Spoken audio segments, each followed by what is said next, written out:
നമസ്കാരം. National broadcasting news India news അപ്ഡേറ്റിലേക്ക് സ്വാഗതം. PV അൻവറിനെതിരായ 12 കോടി രൂപയുടെ തട്ടിപ്പ് ആരോപണത്തിൽ വിജിലൻസ് റെയ്ഡ്.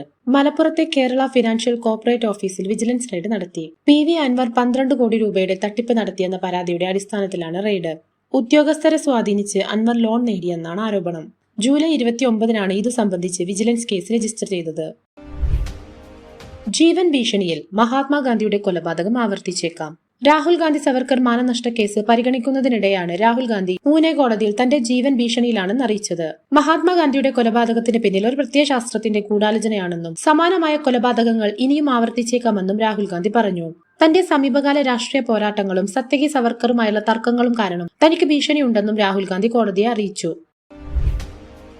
ഹൈക്കോടതിയുടെ പെട്രോൾ പമ്പുകളിലെ ശുചിമുറി ഉപയോഗത്തെക്കുറിച്ചുള്ള വിധിയിൽ മാറ്റം വന്നിട്ടുണ്ട്. നേരത്തെ ഉണ്ടായിരുന്ന ഇടക്കാല ഉത്തരവിൽ പെട്രോൾ പമ്പുകളിലെ ശുചിമുറികൾ ഉപഭോക്താക്കൾക്ക് മാത്രമുള്ളതാണെന്ന് പറഞ്ഞിരുന്നു.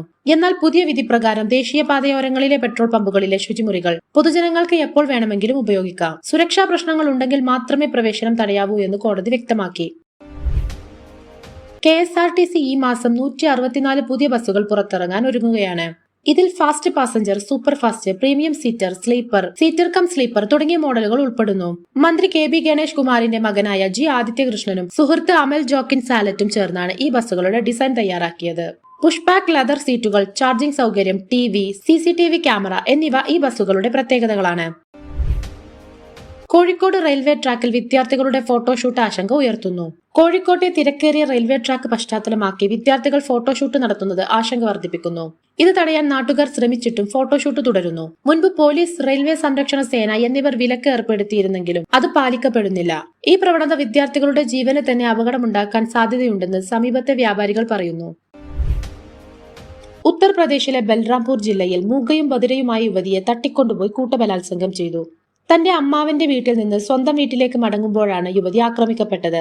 വിജനമായ ഒരു വയലിലേക്ക് കൊണ്ടുപോയി 2 പ്രതികൾ മാറി മാറി ബലാത്സംഗം ചെയ്യുകയായിരുന്നു. യുവതിക്ക് നിലവിളിക്കാൻ കഴിഞ്ഞില്ല. വീട്ടിൽ തിരിച്ചെത്താത്തതിനെ തുടർന്ന് ബന്ധുക്കൾ പോലീസിൽ പരാതി നൽകുകയും തുടർന്ന് നടത്തിയ അന്വേഷണത്തിൽ സമീപത്തെ വയലിൽ നിന്ന് യുവതിയെ കണ്ടെത്തുകയുമായിരുന്നു. അതിർത്തി പ്രശ്നങ്ങൾ ചർച്ച ചെയ്യാൻ ചൈനീസ് വിദേശകാര്യമന്ത്രി ഇന്ത്യയിൽ.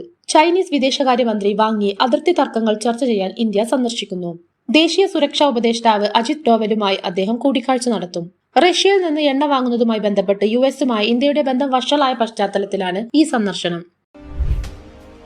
മലയാളി ക്രിക്കറ്റ് താരം സഞ്ജു സാംസൺ രാജസ്ഥാൻ റോയൽസ് വിട്ട് ചെന്നൈ സൂപ്പർ കിങ്സിലേക്ക് മാറാൻ സാധ്യതയുണ്ടെന്ന റിപ്പോർട്ടുകളോട് പ്രതികരിച്ച് മുൻ ഇന്ത്യൻ താരം റോബിൻ ഉത്തപ്പ. സഞ്ജുവിനെ ചെന്നൈ സ്വന്തമാക്കുന്നത് ഇരു ടീമുകൾക്കും ഗുണകരമാണെന്ന് ഉത്തപ്പ അഭിപ്രായപ്പെട്ടു. സഞ്ജുവിന് പകരം രവിചന്ദ്രൻ അശ്വിൻ, സാം കറൻ, വിജയ് ശങ്കർ തുടങ്ങിയ താരങ്ങളെ രാജസ്ഥാന് നൽകിയാൽ ഈ ട്രേഡ് സാധ്യമാവുമെന്നും ഉത്തപ്പ പറയുന്നു. കൂടുതൽ വാർത്തകൾക്കായി നാഷണൽ ബ്രോഡ്കാസ്റ്റിംഗ് ന്യൂസ് ഇന്ത്യ.